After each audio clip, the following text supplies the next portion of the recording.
Oi, seja bem-vindo de volta, seja bem-vinda de volta. Vamos continuar aqui nessa aula, no quarto módulo aqui do processo trabalhista. A gente vai conversar sobre os passos do processo trabalhista em si, tá? E a gente vai começar direto aqui com a primeira ideia, primeira coisa que a gente faz em qualquer processo, em qualquer ramo do direito, que é a petição inicial, né? A petição inicial, ou no caso do processo trabalhista, também chamada de reclamação trabalhista, né? Ela tá ali, né?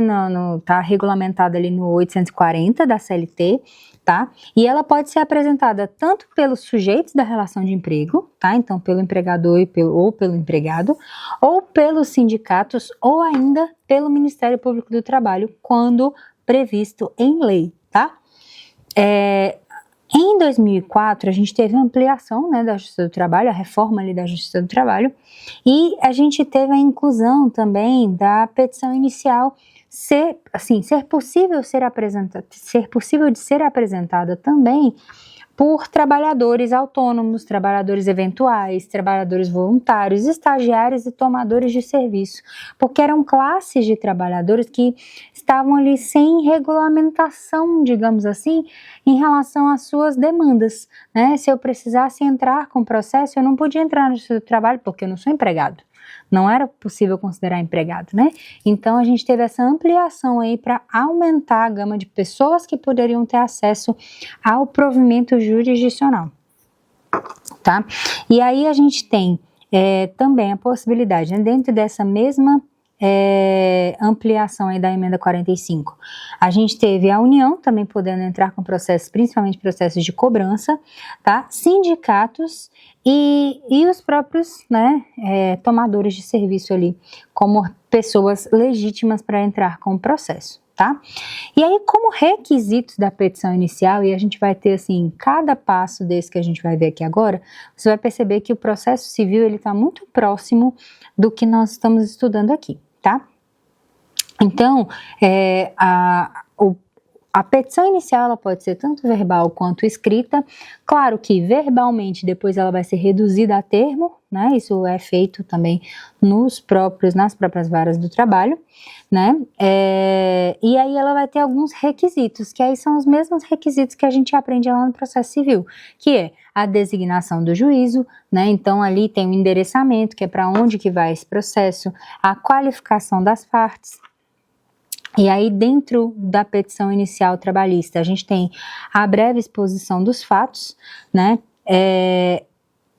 os cálculos, né, por mais que os cálculos eles ainda sejam ali primitivos, digamos assim, depois a gente vai especificar melhor esses cálculos, a gente tem o pedido, a data e a assinatura do advogado, tá, ou a assinatura do reclamante, ou ali no caso, né, se ele não tiver um representante da advocacia, tá? E essa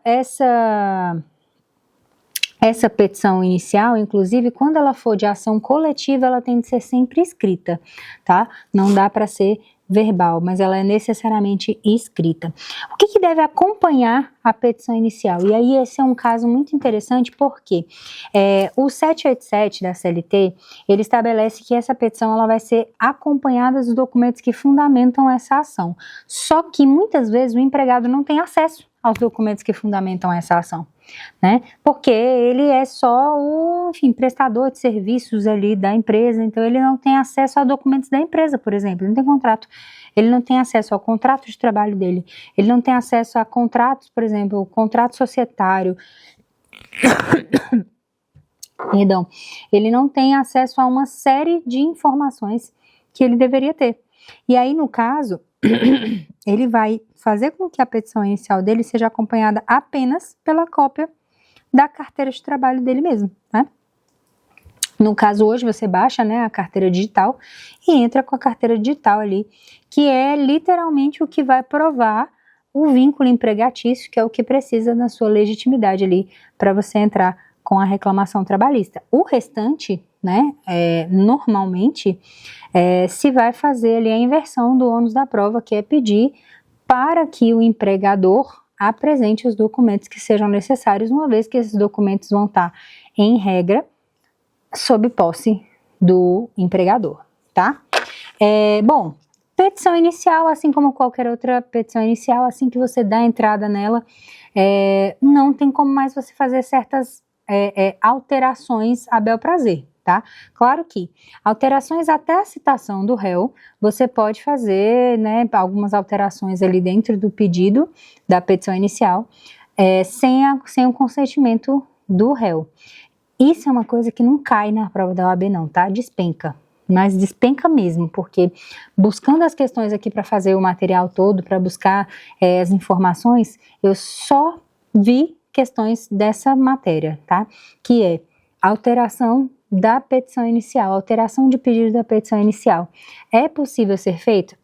Se for antes da citação, sem consentimento do réu. Se depois de citado, aí o autor, se precisar fazer qualquer alteração, o reclamante, se precisar fazer qualquer alteração, o reclamado precisa consentir com essa alteração. Se ele não consentir, e aí falha, né, uma falha aí do princípio da economia processual, o processo ele vai ser extinto sem resolução de mérito, e aí a pessoa teria que entrar com o processo novamente, colocando ali o pedido correto, tá?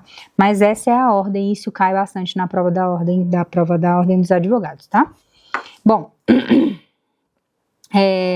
o que mais pode acontecer com a petição inicial? Emenda, né? Caso o juiz receba a petição ali e entenda que está faltando alguma informação ou está faltando algum documento necessário, ele pode ali indicar a emenda à inicial, tá? E aí, no caso, o requerido, assim que ele recebe essa inicial, ele vai receber do jeito que está. Se essa inicial for emendada, ele só vai saber depois, até porque ele vai ter até a data da audiência, digamos assim, para incluir a contestação já no sistema, tá? Então, durante a audiência de conciliação inicial do processo trabalhista, a contestação do réu já tem de estar presente. E essa contestação, se ela não tiver, no caso do processo trabalhista, a gente diz, né, que o réu trabalhista, ele é revel e contumaz. E aí a revelia e a contumácia, elas são termos diferentes. A revelia é aquele que não contesta, né? Aquele que literalmente ele não contesta, ele não diz nada em relação ao processo. Já o contumaz, ele não comparece aos atos necessários, né? Então, assim, não comparecer à audiência trabalhista causa os dois efeitos. Você passa a ser revel e contumaz, no sentido de que você não se preocupa com os fatos que estão sendo narrados ali pelo autor. Então, vão ser considerados verdadeiros os fatos alegados pelo autor na audiência ali, até a audiência ali de conciliação, tá? E aí, o que acontece? Dentro do direito de defesa, né, além, né, se ele resolver contestar, ele vai apresentar a contestação dentro ali até o momento da audiência, mas ele pode também entrar com dois tipos de exceção dentro do processo ali, para antes de discutir a causa, antes de discutir o mérito do processo, discutir algumas questões processuais, que são a exceção de suspeição do juízo, tá? Então, considerar o juízo suspeito para aquele julgamento, ou a exceção de incompetência, que é quando você entende que aquele juízo não era o juízo correto para julgar aquela causa, tá? Então, além da contestação, né, ou da reconvenção também, porque a reconvenção também é possível no direito trabalhista, tá? Embora na CLT não possua um regramento específico para ela, mas ela é possível também a reconvenção dentro do processo trabalhista. Além da contestação e da reconvenção, essas duas exceções, que são a exceção de suspeição e a exceção de incompetência, tá? Bom, vamos lá. Dentro da defesa, né, depois da defesa ali do réu, as partes, elas vão ser, assim, vão ter ali marcada também a audiência de instrução, que é quando as partes deverão indicar as testemunhas que vão querer escutar e as partes, né, que vão se manifestar ali em audiência, tá? E aí,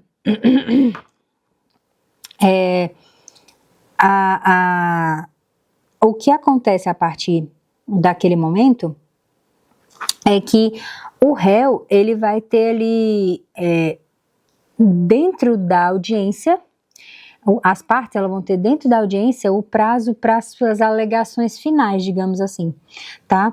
Dentro do processo trabalhista, a gente não tem essa ideia de réplica, mas sim a ideia de especificação das provas, que é antes da audiência, e durante a audiência a gente tem essas alegações finais, que elas podem ser também feitas de forma oral, durante a audiência ali, inclusive com protesto, se for necessário, né? E no caso, também podem ser feitas por forma escrita, que seriam as alegações finais escritas por memoriais, né, que a gente chama, tá? Mas a ideia é que no processo do trabalho, todo o processo do trabalho aconteça até a instrução, até a audiência de instrução. Depois da audiência de instrução, vai ser colocado um prazo apenas para que o juiz julgue e publique a sentença, sabe? Apenas isso. Então, todo o processo ele vai acontecer nesses dois grandes momentos, que é a audiência de conciliação e a audiência de instrução, tá? Sendo, inclusive, dentro da CLT, incluídas as ideias de que esses prazos para resposta, para contestação, para alegações sejam em minutos, oralmente, para ser feitos ali na audiência, tá? Mas já se convencionou também em alguns casos a fazer essas intervenções aí de forma escrita, tá? No caso, por exemplo, das razões finais, das alegações finais, as partes vão ter cerca de 10 minutos, tá? O juiz pergunta, né, se querem fazer as razões finais, as alegações finais ali, e aí tem um tempo que não deveria ultrapassar 10 minutos. Mas, na verdade, ninguém utiliza, porque acaba juntando esses documentos no sistema mesmo, tá? Para que, enfim, antes do juiz dar a sua sentença aí, o último documento que as partes podem juntar no processo, tá? E aí, antes ainda, né, de finalizar a audiência, o juiz tenta pela última vez uma conciliação pré-decisória. Ele já dá mais ou menos, depois da audiência de instrução, ele já dá mais ou menos um indício do que ele vai fazer, né? Você, como advogado, os advogados mais experientes já conseguem perceber quando o juiz vai dar ganho de causa para a parte ou quando ele vai pegar no pé em cima de alguma coisa. Então você já consegue, de algum modo, com a leitura das audiências ali, ter uma noção de que se é vantajoso às vezes propor um acordo ou se não. E aí o juiz ele vai tentar de novo uma conciliação ali pré-decisória, tá? Antes de terminar o processo, ele vai tentar mais uma vez celebrar um acordo. Se realmente não for possível, acabou.